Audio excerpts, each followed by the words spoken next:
नमस्कार, KP news 24/7 में आपका स्वागत है। मैं अश्विनी आपके साथ। आइए एक नजर डालते हैं आज की सुर्खियों पर। बीदर पुलिस ने चोरी के 20 मामलों को हल कर दिया। 44 लाख की संपत्ति की जब्त। एसपी चन्नबसवना एसएल ने दी जानकारी। जेडीएस नेताओं ने पूर्व मंत्री बंडेप्पा खाशेमपुर के नेतृत्व में सूखे का अध्ययन किया। सिद्धरामैया ने केंद्रीय मंत्री को लिखा पत्र, सूखा राहत राशि जल्द से जल्द जारी करने का किया अनुरोध।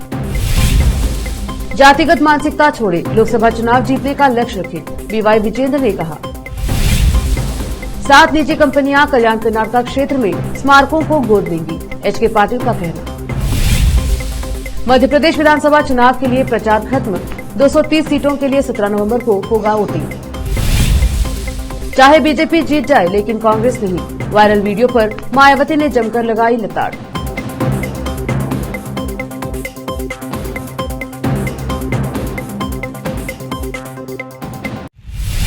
समाचारों का सिलसिला शुरू करते हुए देखते हैं समाचार विस्तार से। पहले समाचार स्थानीय।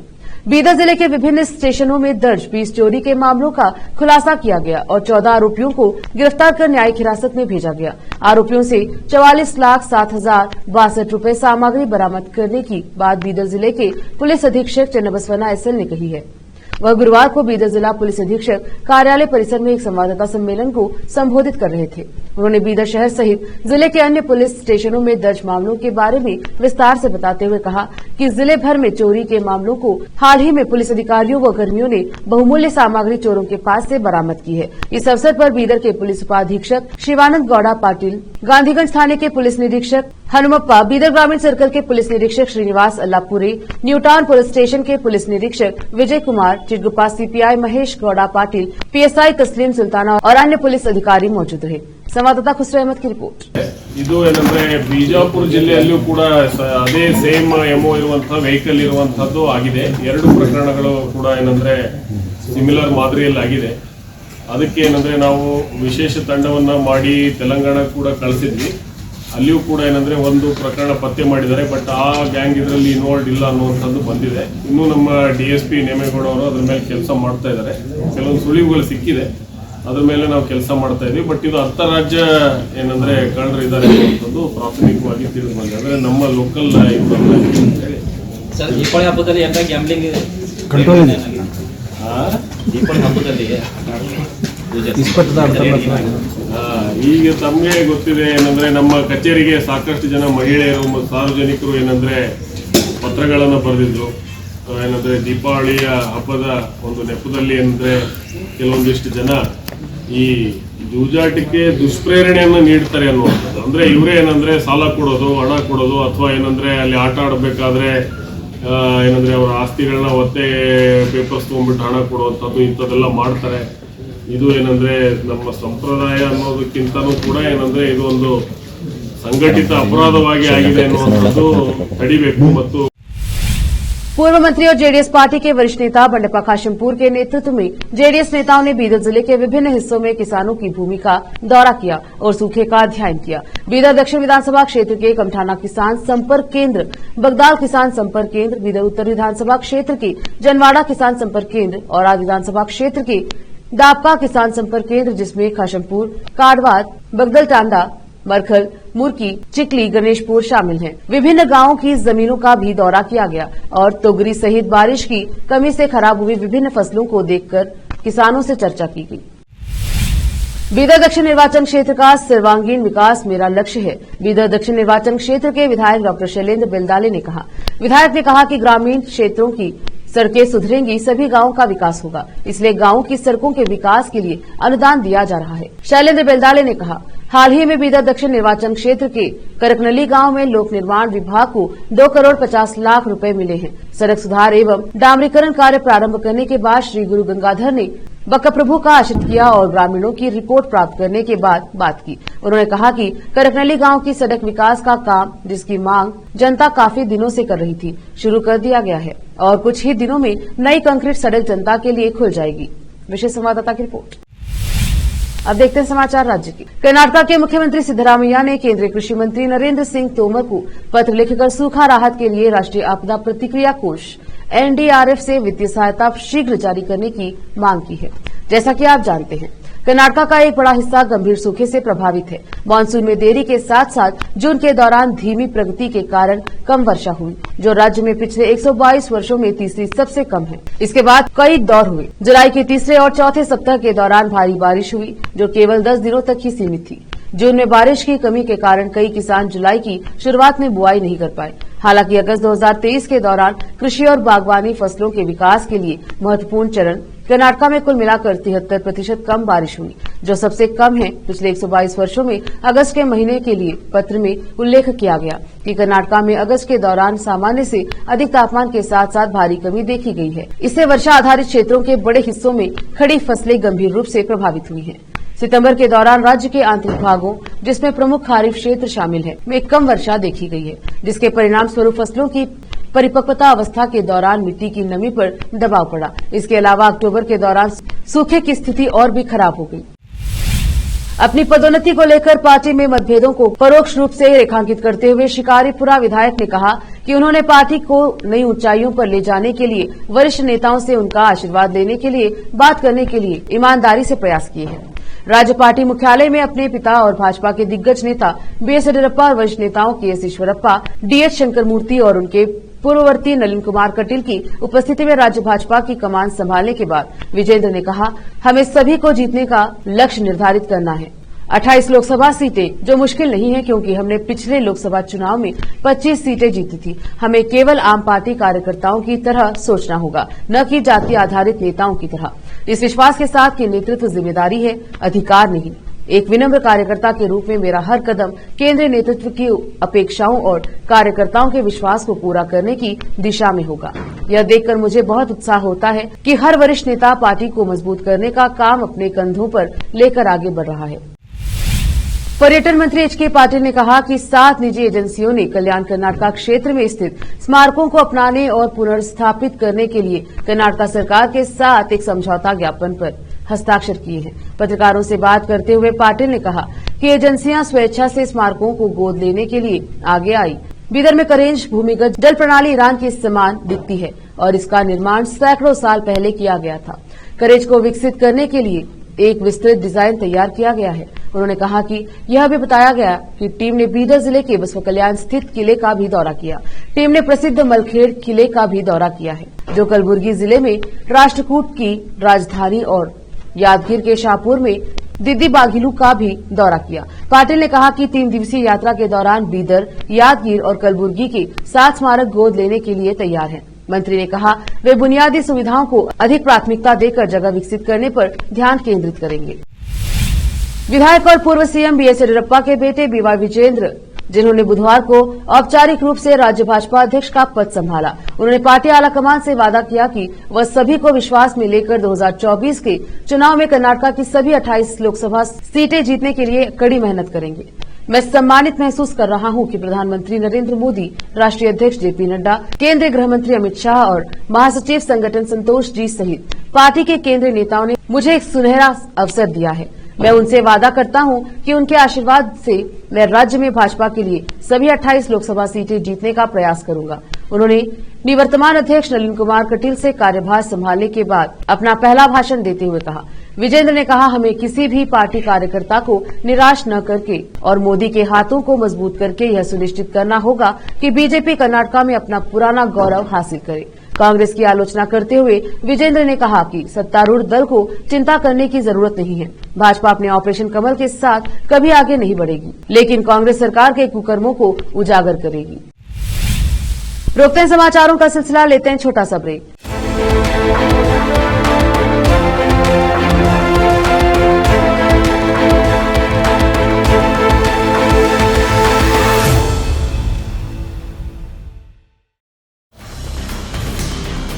हिंदुस्तान के हर कोने में हम हैं मौजूद।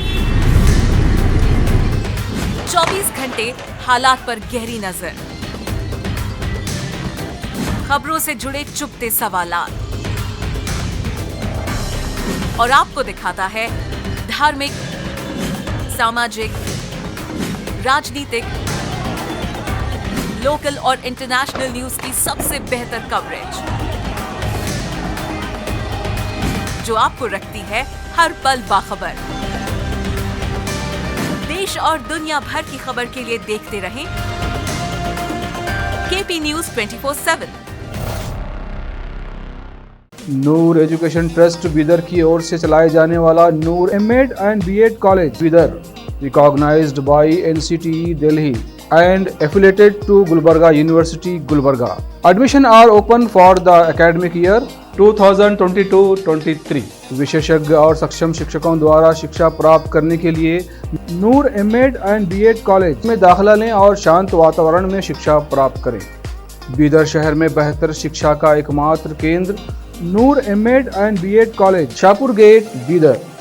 Phone numbers 9945283920, 8482221297। ब्रेक के बाद स्वागत है आपका। देखते हैं समाचार देश के। मध्य प्रदेश विधानसभा चुनाव के लिए आज शाम 6 बजे चुनाव प्रचार खत्म हो गया। 17 नवंबर को प्रदेश की 230 विधानसभा सीटों के लिए वोट डाले जाएंगे। प्रदेश में चुनाव लड़ रहे राजनीतिक दलों के नेता राज्य में घूम घूम कर जनसभाएं, रोड शो करते हुए आरोप प्रत्यारोप और अपने उम्मीदवारों के लिए वोट मांगने के लिए कई वादे किए। प्रदेश के बालाघाट, मंडला और डिंडोरी के नक्सल प्रभावित जिलों में चुनाव प्रचार दोपहर 3 बजे से बंद हो गया। प्रदेश की 230 विधानसभा सीटों के लिए कुल 2533 उम्मीदवार मैदान में हैं, जहां सत्ता के लिए मुख्य लड़ाई सत्तारूढ़ बीजेपी और विपक्षी कांग्रेस के बीच है। मध्य प्रदेश में कम से कम 5,60,60,925 मतदाता हैं। 2,88,25,607 पुरुष, 2,72,33,945 महिलाएं, 1,373 तीसरे लिंग के व्यक्ति शुक्रवार को अपने मताधिकार का प्रयोग करके प्रदेश में एक चरण में शुक्रवार को मतदान सुबह 7 बजे से शाम 6 बजे तक राज्य के 2049 मतदान केंद्रों पर चलेगा। चुनाव प्रचार के आखिरी दिन कांग्रेस अध्यक्ष मल्लिकार्जुन खड़गे, उनकी पार्टी की महासचिव प्रियंका गांधी वाड्रा, उत्तर प्रदेश के मुख्यमंत्री योगी आदित्यनाथ, केंद्रीय मंत्री स्मृति ईरानी और महाराष्ट्र के उप मुख्यमंत्री देवेंद्र फडणवीस तीनों भाजपा से अपने अपने उम्मीदवारों के मतदाताओं को लुभाने के लिए आखिरी मिनट तक प्रयास किया। प्रचार के आखिरी दिन समाजवादी पार्टी एसपी अध्यक्ष अखिलेश यादव ने भी रैलियों को संबोधित किया। मध्य प्रदेश, छत्तीसगढ़ और राजस्थान विधानसभा चुनाव में वोटिंग से पहले बहुजन समाज पार्टी बसपा प्रमुख मायावती ने कांग्रेस को जमकर लताड़ा है। 5 राज्यों के विधानसभा चुनाव में बीजेपी की जीत और कांग्रेस की हार की वकालत करने वाले एक वीडियो को मायावती ने फर्जी बताया। बता दें कि कुछ दिनों से मायावती का एक वीडियो सोशल मीडिया पर वायरल हो रहा है, जिसमें वह कांग्रेस पार्टी को हराने की अपील करती नजर आ रही है। इस वीडियो को फर्जी बताते हुए मायावती ने कांग्रेस पार्टी को आड़े हाथ लिया है। मायावती ने ट्वीट किया, मध्य प्रदेश, छत्तीसगढ़, राजस्थान आदि में मतदान पूर्व चाहे बीजेपी जीत जाए, किंतु कांग्रेस को नहीं जीतना चाहिए। जैसा विशुद्ध गलत व फर्जी वीडियो का कांग्रेस द्वारा प्रचारित करना दुर्भाग्यपूर्ण व उनकी हताशा का प्रतीक है। यह षड्यंत्र बीएसपी की मजबूत स्थिति को देखते हुए है, लोग सावधान रहे। एक अन्य ट्वीट में उन्होंने लिखा, कांग्रेस का इन राज्यों में अति मिथ्या प्रचार जारी है, जबकि बीएसपी की ओर से चुनावी सभाओं में लोगों से वोट देने और विरोधी पार्टियों के साम दाम दंड भेद आदि हथकंडों से सावधान रहने की अपील की गई, जो पार्टी की मजबूत स्थिति को देखते हुए कांग्रेस की बौखलाहट से स्पष्ट है। छठ महापर्व के मद्देनजर यूपी और बिहार में तैयारियां जोरों शोरों पर है। इसी बीच देश के अलग अलग शहरों में भी राज्य सरकारों द्वारा छठ के लिए तैयारियां की जा रही हैं। दिल्ली सरकार छठ के मद्देनजर तैयारियां करने में जुटी है। इस बारे में न्यूज एजेंसी से बात करते हुए दिल्ली के मंत्री आतिशी ने कहा कि छठ दिल्ली के लोगों के लिए महत्वपूर्ण त्योहार है। पूर्वी यूपी और बिहार के पूर्वांचली लोग भारी संख्या में दिल्ली में रहते हैं। पूर्वांचल के लोग दिल्ली को अपना घर ही समझे। इसके लिए साल 2015 से अरविंद केजरीवाल सरकार द्वारा हर साल छठ पूजा के लिए भव्य व्यवस्था की जा रही है। उन्होंने कहा कि हम सभी एक घाट पर हैं। दिल्ली में इस तरह के 1000 घाटों की व्यवस्था छठ पूजा के मद्देनजर कराई गई है। एक सवाल के जवाब में उन्होंने कहा कि जब दिल्ली में कांग्रेस या भाजपा की सरकारें थी तो मुझे नहीं लगता कि यहाँ 1000 छठ के घाट बनाए गए थे। उस दौरान पूरी दिल्ली में छठ पूजा के लिए 100 घाटों की ही व्यवस्था की जाती थी। आज पूरी दिल्ली में 1000 से अधिक छठ घाट बनाए गए हैं। ये काम अरविंद केजरीवाल की सरकार ने किया है। मैं कांग्रेस और भाजपा सरकार से पूछना चाहती हूँ कि आप अपने शासन वाले राज्यों में छठ की व्यवस्था के लिए क्या करते हैं। शिवसेना के उद्धव गुट के नेता संजय राउत अपने बयानों को लेकर सुर्खियों में बने रहते हैं। अब उन्होंने त्योहार के मौके पर शरद पवार और अजित पवार के एक साथ दिखे जाने पर बयान दिया है। उन्होंने कहा कि पूर्व मुख्यमंत्री शरद पवार और उद्धव ठाकरे महाराष्ट्र के प्रमुख नेता हैं और राज्य की राजनीति उनके ही इर्द गिर्द घूमेगी। रावत ने कहा कि राष्ट्रवादी कांग्रेस पार्टी एनसीपी का शरद पवार नीति गुट 2024 के लोकसभा चुनाव में उप मुख्यमंत्री अजित पवार की अगुवाई वाले बागी समूह को पराजित कर देगा। रावत ने पत्रकारों से कहा, इससे कोई फर्क नहीं पड़ता कि शरद पवार और उनके भतीजे अजित पवार जुलाई में पार्टी में विभाजन के बाद एक साथ दिखे रहे हैं। 2024 में शरद पवार गुट अजित पवार को धूल चटा देगा। राज्य की राजनीति शरद पवार और उद्धव ठाकरे के इर्द गिर्द ही घूमेगी। उन्होंने दावा किया कि कांग्रेस उन सभी 5 राज्यों में जीत हासिल करेगी जहां नवंबर में विधानसभा चुनाव हो रहे हैं।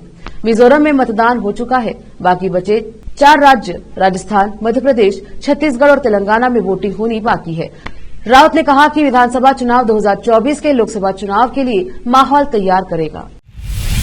अक्सर शरारती तत्व समय समय पर अफरा तफरी मचाने के लिए सनसनी फैलाने वाली खबरें साझा किया करते हैं। बात राजधानी दिल्ली या मुंबई जैसे शहरों की करें तो यहां की पुलिस तो ऐसे लोगों से परेशान हो चुकी है। ऐसा ही मामला एक बार फिर से देखने को मिला है, जब मुंबई पुलिस को एक अज्ञात शख्स ने फोन करके सूचना दी कि मुंबई के कांदीवली इलाके से गुजर रही एक कार में 7 संदिग्ध लोग असॉल्ट राइफल लेकर घूम रहे हैं। मुंबई पुलिस एक ऐसे अज्ञात शख्स की तलाश कर रही है जिसने बीते दिन दोपहर 2 बजे पुलिस को जानकारी दी कि मुंबई कांदीवली इलाके से गुजर रही एक कार में 7 संदिग्ध लोग हैं। पुलिस को यह कॉल कल दोपहर एक अज्ञात शख्स ने किया था और दावा किया था कि एक इनोवा कार में 7 लोग हैं और वो सभी बंदूक से लैस हैं। उनके पास असॉल्ट राइफल है कि उस कार में एक परिवार यात्रा कर रहा था। कार में एक मरीज भी था जिसका इलाज कराकर परिवार वाले घर लौट रहे थे कि आखिर कॉलर में इस तरह का कॉल कर ऐसा दावा क्यों किया। रुकते हैं एक और छोटे से ब्रेक के लिए, जल्द लौटेंगे ब्रेक के बाद।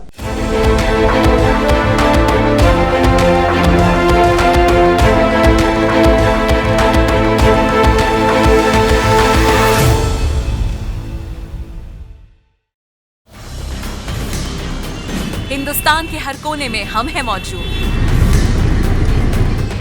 24 घंटे हालात पर गहरी नजर,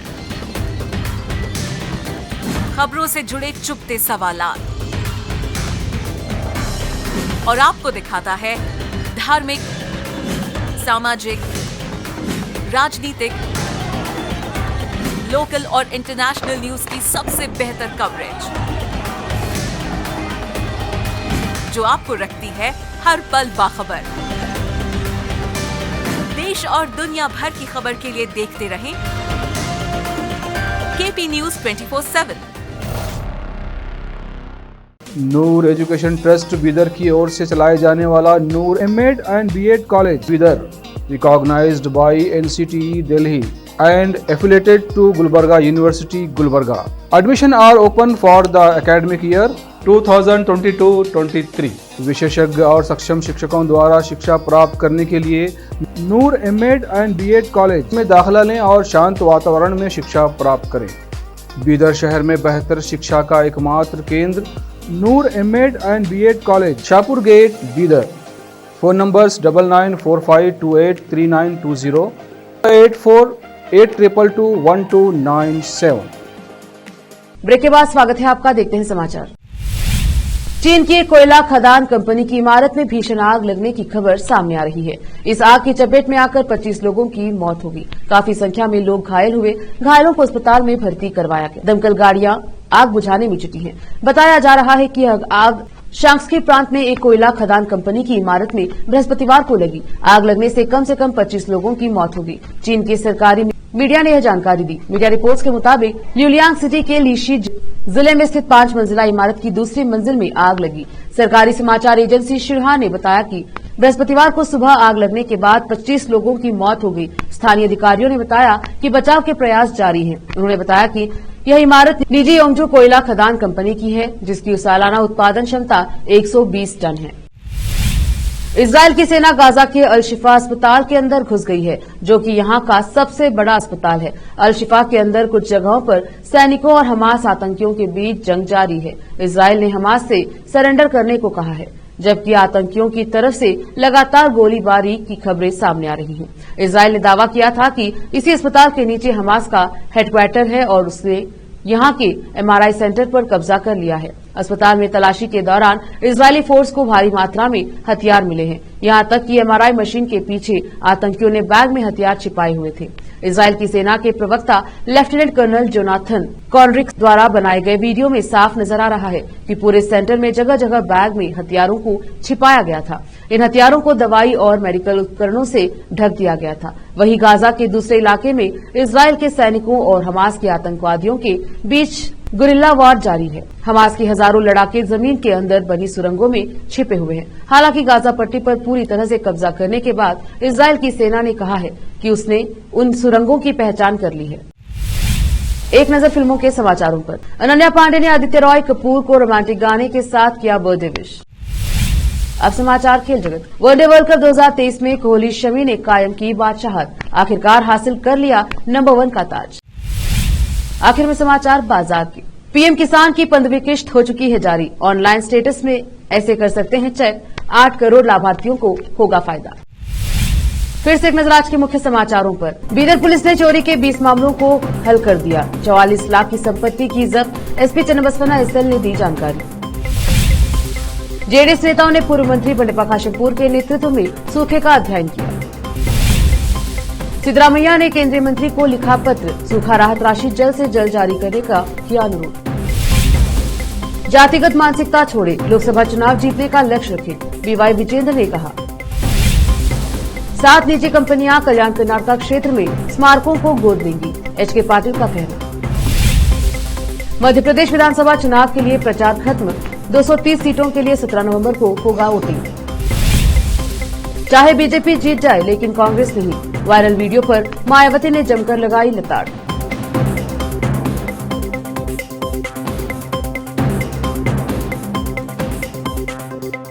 केपी न्यूज के बुलेटिन में आज इतना ही। देखते रहिए केपी न्यूज 24/7। धन्यवाद।